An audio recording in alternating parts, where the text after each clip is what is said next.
What if when we still have some gas left in the tank, we call a timeout, we do something that's going to rejuvenate us, that's going to give us dopamine, oxytocin, endorphins, the things that we need to get back into the work.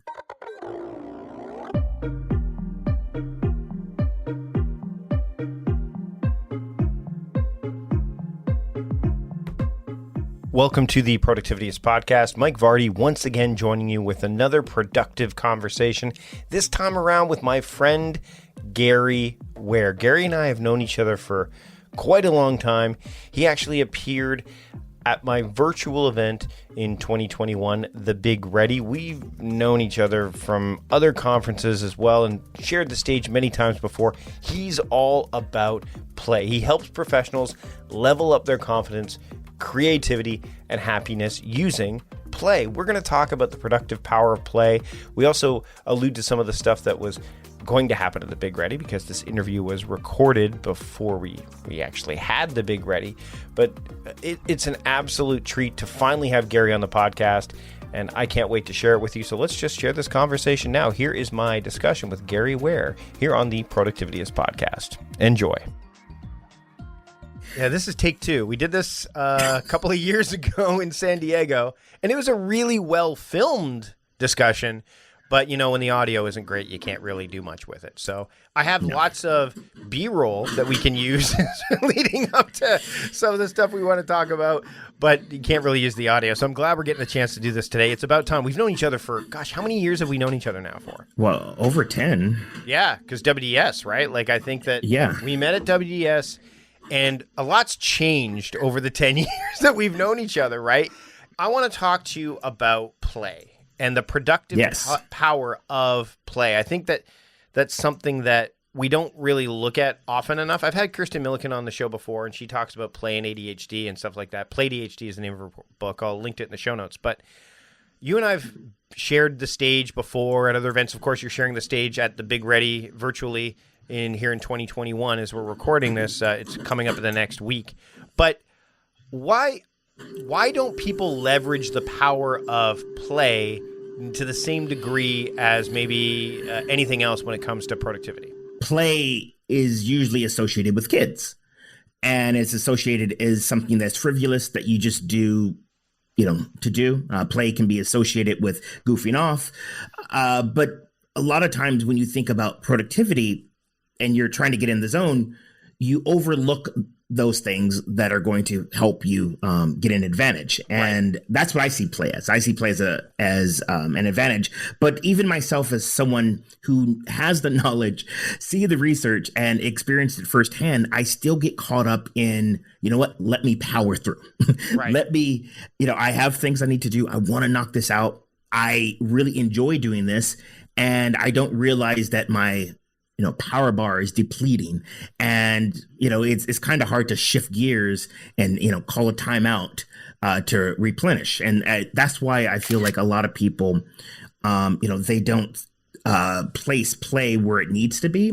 And also it's conditioning. When I grew up, my dad said, "Son, you can play when the work is done." So that had been always my internal narrative of I get a chance to play when I finish all my work. But that's fact of the matter is, that's fascinating because my wife and I have had this discussion about my son, and I grew up in the same way. Latchkey kid.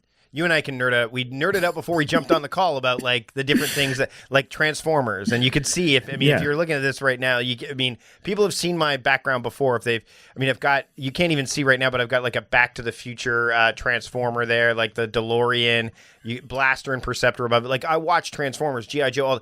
We would get home. Our parents were both working, and they'd be like, "Okay, when you get home, chores first, play second. Chores first, homework, play, then play." And it became conditional on, like, you didn't get to play until that. And my wife and I have had this conversation. It was one of the things we had to get past with our kids. And remember, as kids get older, their play becomes different. My daughter is now going on 16 years old. Her version of play is very different than my son's version of play, who's 10, right? But one of the things I've had a real struggle with is breaking that pattern of conditionality. The idea of you don't get to play until the dishes are done, your homework's done. Whereas my wife's like, no, they've worked all day at school. They should come home, get the chance to play, and then gear up back into the work session, which I've always thought is, well, yeah, but if they go play, they may not be able, they're going to get so wrapped up in it.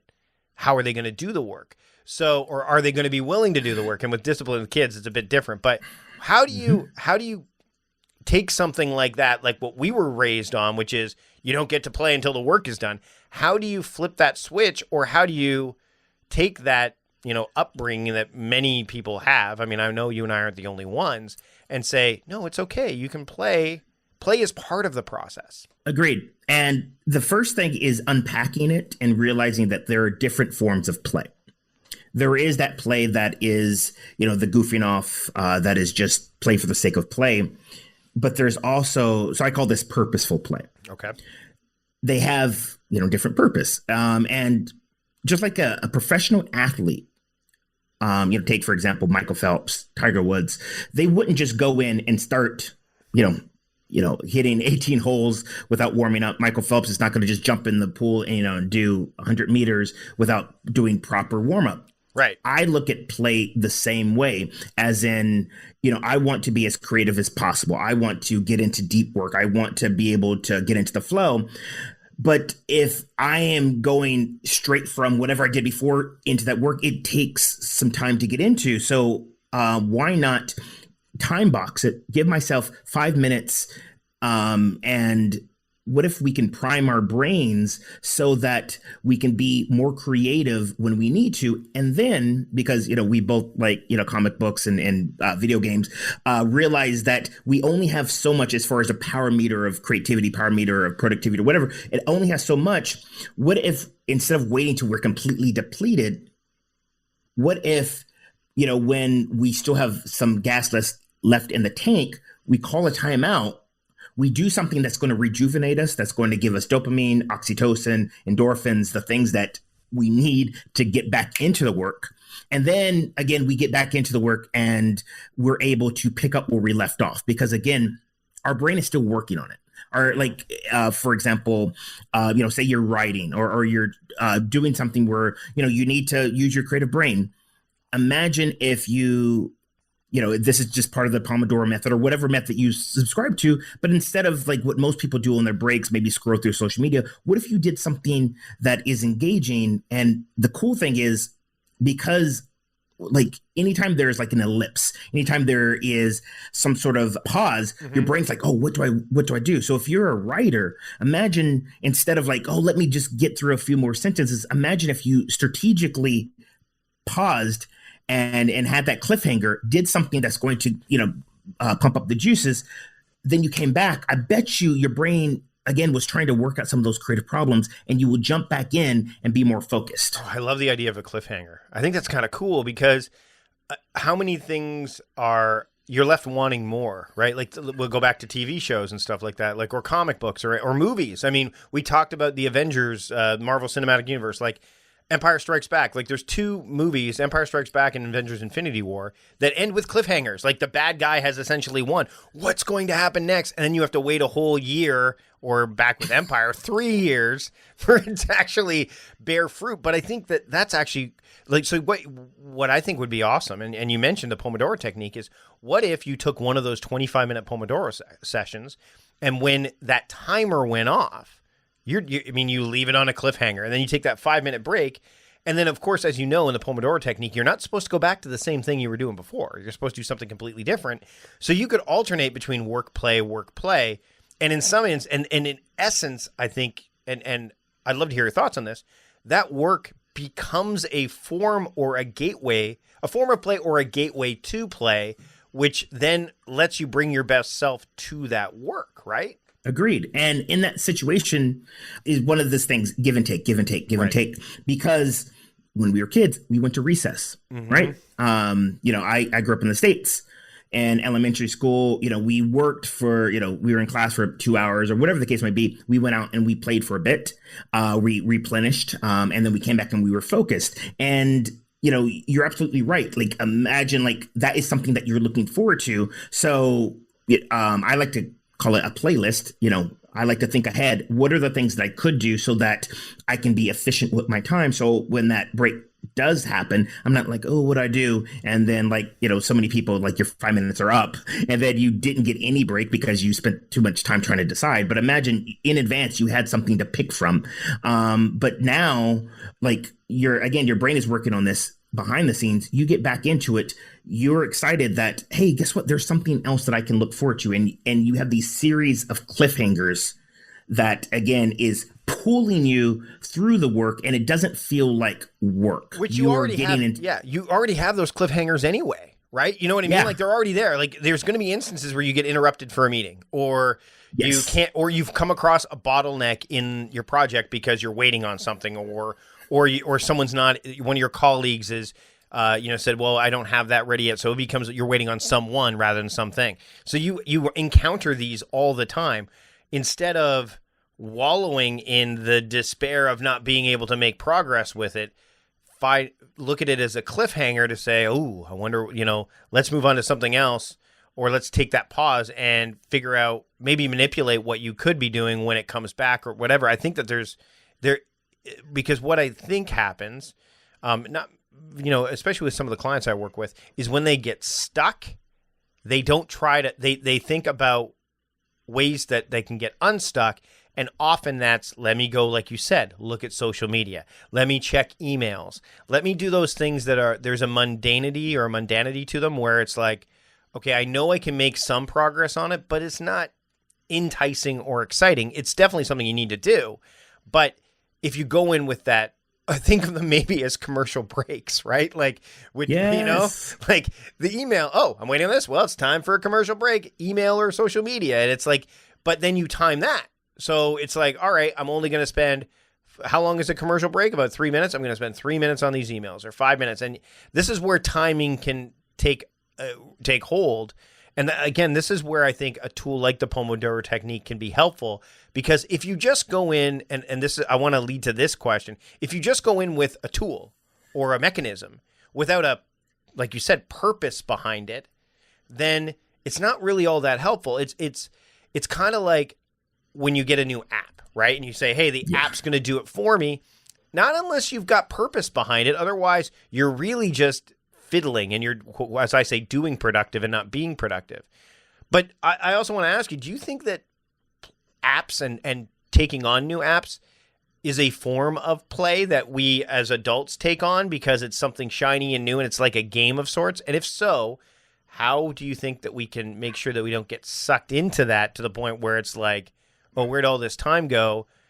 I've been playing with this app and I haven't really done anything, because I think that's something that happens too. You're absolutely right. And this is, again, why the sort of notion behind play is, can be seen as a bad thing. Because with everything, there's good and bad. There's light side, there's dark side.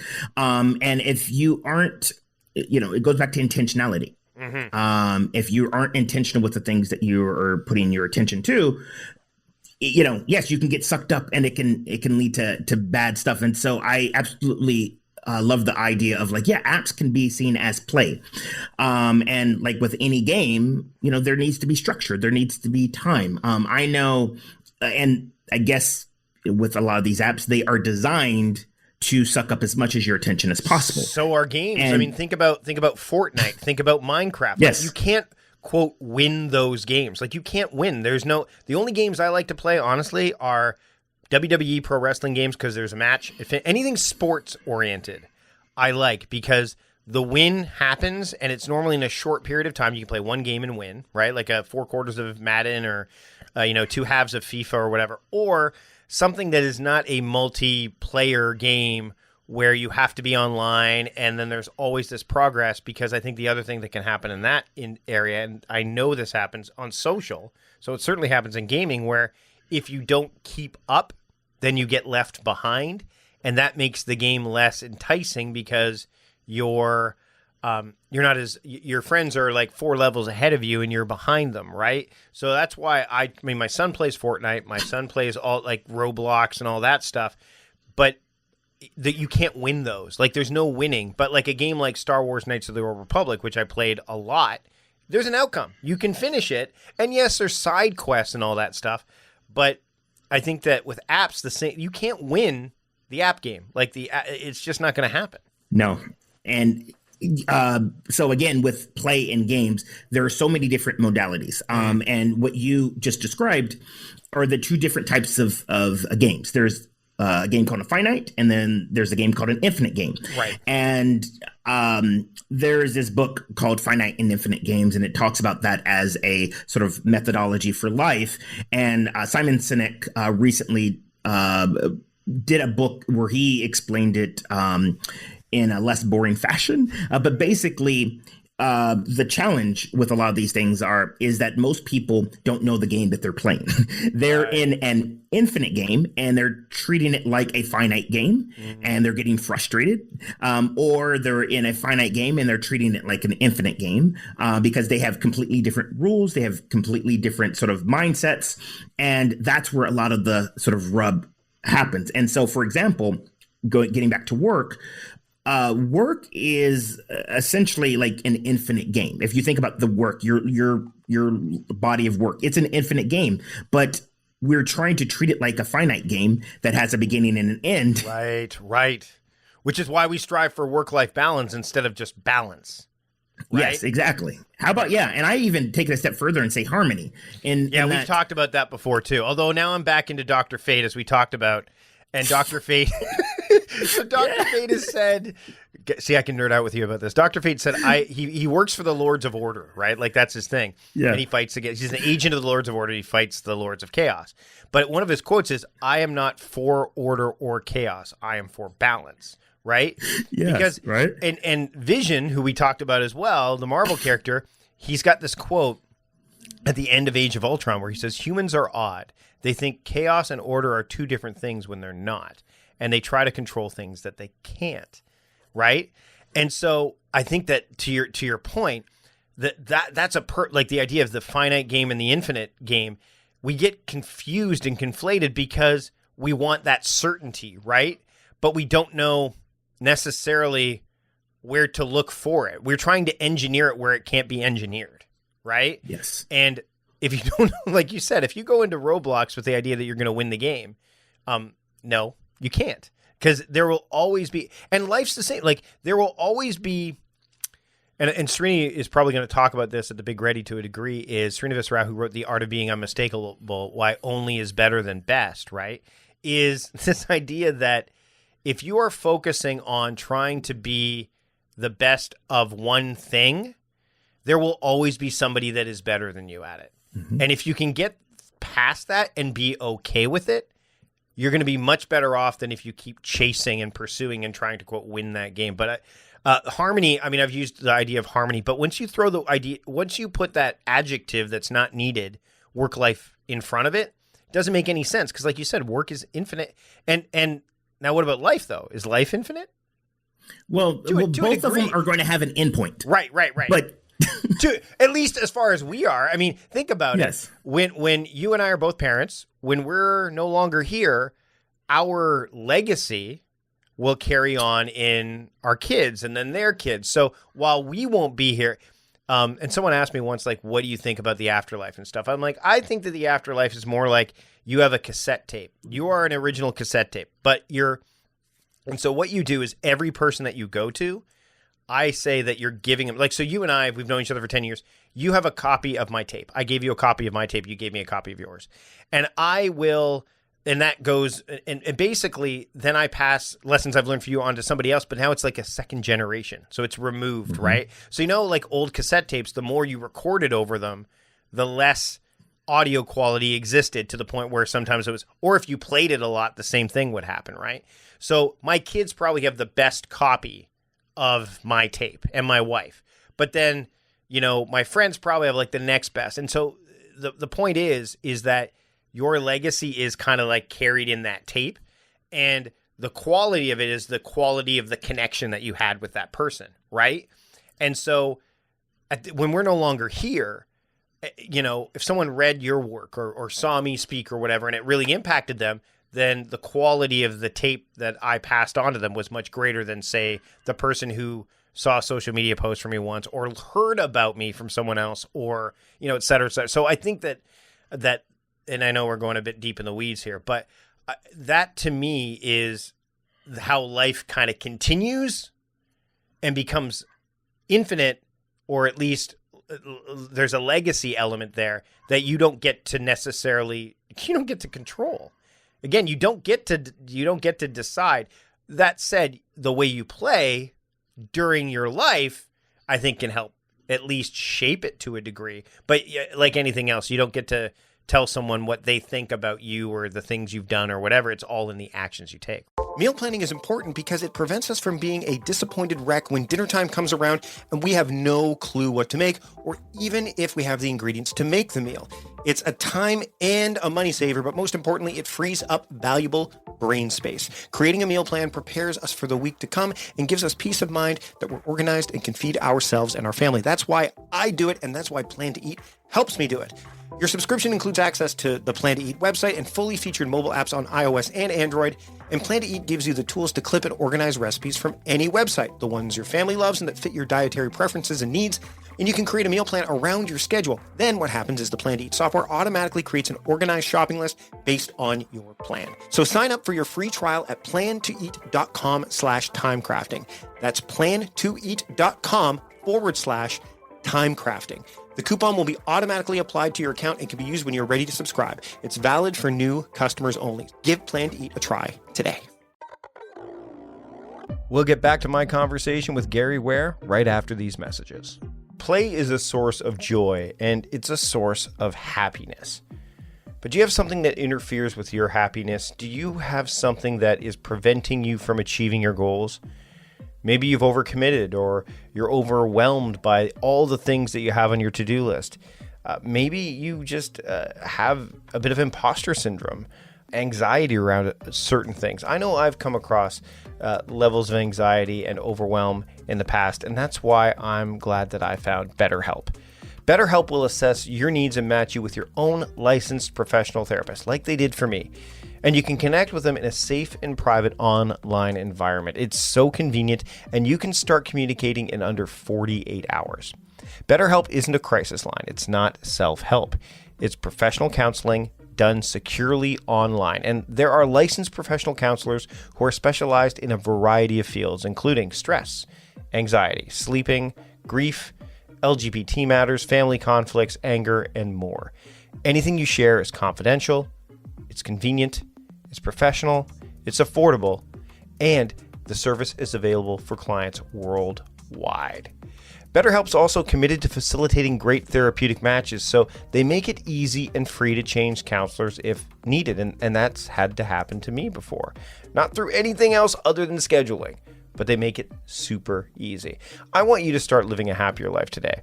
So as a listener of the Productivityist podcast, you'll get 10% off your first month by visiting our sponsor at betterhelp.com/timecrafting. Join over 1 million people, including myself, who've taken charge of their mental health.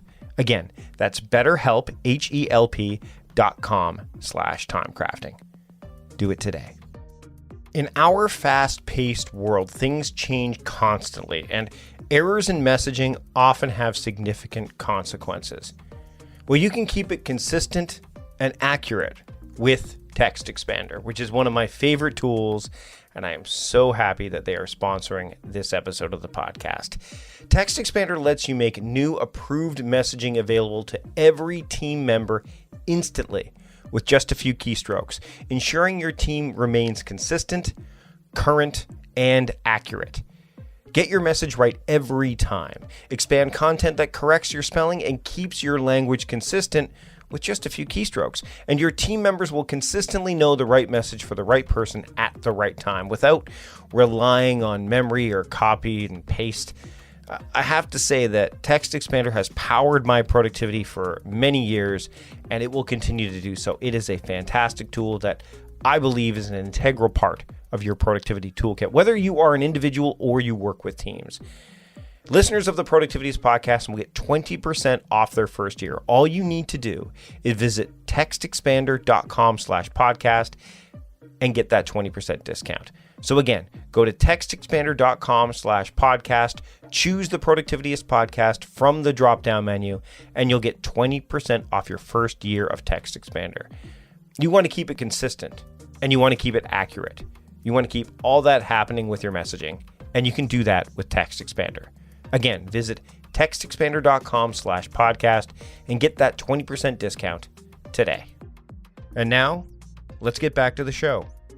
In a finite game, there is a winner and a loser. And a lot of times that's the mindset that people are bringing to their work. It's a very Western culture thing of like, I need to win business, all right, I need to win the day. And based on that, like, there is like, well, this is how you win and this is how you lose. And a lot of times you win is like, I won because I finished all the things on my to-do list. Well, and then when you don't do that, then you felt like you lost. But you're never going to be done. You're never going to be done. You're never. The to-do list never ends. Like, if you really, it doesn't. So why do you even try? Like, do the best you can, but you can't win because there will always, if you finish everything on your to-do list, it means you're gone. Like, you can't do it anymore because you're no longer here. Right? Yes. And so you're right. So many people try to, I mean, I like the concept of winning the day, but people take that too literally, where it's they like, do. To me, it's like bring your best self, bring your A game. Maybe that's what it is. Bring your A game, but you better know what the game is. And the rules, right? and the rules of the game. Yeah. And that again goes by the whole thing about this is a marathon. And if you're running a marathon with the mindset of you're running a 100-meter dash, you're not going to survive. That's the main thing. Right. And it goes back to the whole thing about having purposeful play, and purposeful play and having things that you enjoy makes the journey more bearable. Because the thing that, and it's starting to change, but I hear a lot of times where people are using like the fact that they worked so many hours as a badge of honor, and again, like they're in the trenches and all this like sort of war metaphor, hustle and like, all that stuff, right? Yeah. Totally. I'm all about working hard. I'm all about doing my best, but at the end of the day, for what? Well, and I think that when we actually were both at I think we were both at Mark and Angel's event. Well, maybe not. This would have been were you the one in Florida? Were you the Florida? Yeah. Remember I talked about being lively? Forget hustle, be lively. And what's interesting is the reason I say that is I'm not against hustle. I think that the problem is that the hustle can be both a like I'm going to work hard, but it can also, the other meaning of the word hustle is a con, right? Like it's a con, right? Like you've been hustled. And some people would say, oh yeah, like Gary Vaynerchuk talks about hustle all the time. But if you actually see him speak and look at his stuff, his idea of hustle is about working hard. It's not about like working nonstop. It's about, I mean, he definitely looks like he is, but he's also putting stuff out there when he's sleeping. Like, and when he's got such a body of work, but he also, I've seen him speak where he talks about patience. And I think some people get this idea of if I hustle, things are going to happen right away. And that's just not true. If it happens, you got lucky. Something happened. It was serendipitous, whatever.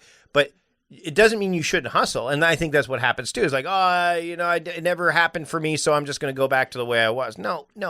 Understand. I think people they like words to mean something more than sometimes what they mean. Like inbox zero means I was productive. Does it? I won the day. Okay, what does that mean? Like really think about it. And the more that you and I talk, and especially like, is it true that if you think about things and adopt and know the rules of the game, would it not feel that you're playing every single day rather than like, you know what I mean? Like it feels like you're playing. Life is about play, not about work. And if there's that old adage, like if you love what you do, you won't work a day in your life. I mean, maybe that's where that kind of comes into, no pun intended, play. You're absolutely correct. And another thing to think about is there's a quote, the opposite of work isn't play. The opposite of play isn't work. The opposite of play is depression. Right. In that, you're right. When you're in, as researcher Mihai Csikszentmihalyi talks about, when you're in that state of flow, it's like you're playing. Mm-hmm. You're challenged just enough, It's again, it's time box because you have like a certain amount of time you're doing it, but it feels like the time's going by like that. Now, for the people who are talking about, well, what about those tedious things that I have to do that maybe, are either above or below like your skill set and you have to do it? Well, this is, again, we're bringing the power of play and purposeful play into the mix. Will make it that much more bearable, and it will actually tap into your own superpowers. A wise woman once said, for every job that must be done, you add a bit of fun and snap, the job's a game. Kids, that's what we tell kids, like, make a game out of it, right? Like, if they don't want to do something, say, make a game out of it, and you gamify it. And then it doesn't feel like you're working. And if more people... As we get close to wrapping up, I want to just address the idea of, if more people adopt this kind of mentality, I think that their lives are going to be that much better. The journey is going to be that much, like you said, more bearable. But if someone wants to do this, if they're like, you know what, this sounds like I'm in. I'm in. What's the first step that you think they need to take to kind of head down that path? Well, I used to be on this thing about like, well, you need to change your mindset. You need to change your mindset. And it can be with decades of conditioning. It can be super challenging overnight to be like, oh, you know what? I heard this guy, Gary, like what you said with the mixtape. Like, if this is the first sort of soundbite that you're hearing from me, you're not going to immediately adopt what I call like a playful mindset. So it's all about in the action. I challenge you as a playful experiment, because when you experiment with something, when you have a challenge, it may work, it may not. So it just allows things to be on like low stakes, because this may not work for you. This may not be your cup of tea by all means, but this is my challenge for you. You heard us talk about the Pomodoro, have a 5-minute thing. Have, first and foremost, get a playlist. What are the things that bring you joy? What are the things that light you up? But let's take it a step further. In the book, Super Better by researcher Jane McGonigal, she talks about, for every game, there is some sort of skill that you learn. And if you can understand what that is, you're going to reap the benefits. So think about, what are some activities that you can do within 5 to 10 minutes that is not surfing the web, checking social media, that you enjoy, and think about what sort of skills are you learning? For example, you could, some people like phone games, and I'm cool with that. Again, time boxed and, done responsibly, it actually will help you. So for example, what about Candy Crush? If you did 5 minutes of Candy Crush, what sort of skill are you learning? Well, you're probably learning about how to make decisions. You're probably learning how to be resilient when a sticky situation. All right, cool. Guess what? This is the brain gym right now. You spent 5 minutes at the brain gym. And so my challenge to you is, you have a playlist. What are the things that you're going to do? You have the break, experiment with it. And after the break, be honest with yourself. How do you feel now? And if it worked, great. If not, try something else, but experiment with that for a short period of time and see how it affects your productivity. That is my challenge for you. Gary, this has been great. We could talk a lot more, but we could. But I think the other thing people can do, if they want to increase the quality of the mixtape, the tape that you've presented to them today, is they can join us at the Big Ready. I've talked a little bit about at the top of the show, but you are actually presenting a workshop at the Big Ready. Yes. On play. And if you can join us, of course, it's live on Tuesday, February 2nd. If you can't join us live, that's okay, because we're recording all of the keynotes and all of the workshops and all of the panels. So if you live in Europe, let's say, and you don't want to be up at 9 a.m. Pacific time, then you can always, join us in the recording and, throughout the day if you decide to come in a little bit later. But not only that, if you decide that you're going to go to a panel and you buy a ticket during Gary's workshop, guess what? You can take the workshop after, or vice versa. You can go to Gary's workshop and listen to the panel that's happening at the same time. I'm really excited. I'm super happy that you're going to be presenting at the Big Ready. I know we've had the opportunity on a bunch of occasions to kind of work together. There's a thing that you did at World Domination Summit with Gary Hirsch a number of years ago that was just amazing. And as an improviser, I totally fell in love with it, and just the goosebumps and magic of that. And we've chatted about that before. I'm not going to spoil it. I think it's available. You can watch it on Vimeo. Okay, or did it only happen in that event? it only happened in that event. There's very few actual recordings of it. Wow. So it's like it was lightning in a bottle. Gary, where can people find you and keep up with you so they can play with you in the future? Yeah, you can go to my website, breakthroughplay.com, where I have all kinds of strategies to use play as a way to level up your life. Or you can look for me on social media. It says Gary Ware. I'm really easy to find. Gary, thanks so much for taking the time today to join me on the Productivityist podcast. My pleasure. Thanks for having me, Mike. I waited far too long to have this conversation with Gary and share it with you on the podcast. I'm glad I finally did, and I hope you got a lot out of it. You can learn everything about what we had to discuss through the show notes, and of course, check out what Gary has to offer through breakthroughplay.com. Now, if you don't want to miss episodes featuring other guests that have appeared at the Big Ready or other people I've shared the stage with, then I encourage you to subscribe to the podcast. You can hear past episodes where I talk to people who I have shared the stage with before, as well as a plethora of other amazing people. And also, you'll get to hear what else is coming down the pipeline. And trust me, there are a lot of great episodes and conversations coming down the pipeline. But the easiest way for you to hear those is to hit that subscribe button in Apple Podcasts, Spotify, Google Podcasts, wherever you're listening to this episode right now. Make a point of subscribing. That way you don't miss a single episode. That's it for this episode. Until next time, I'm Mike Vardy, the host of the Productivityist podcast, reminding you to stop guessing and start going. See you later.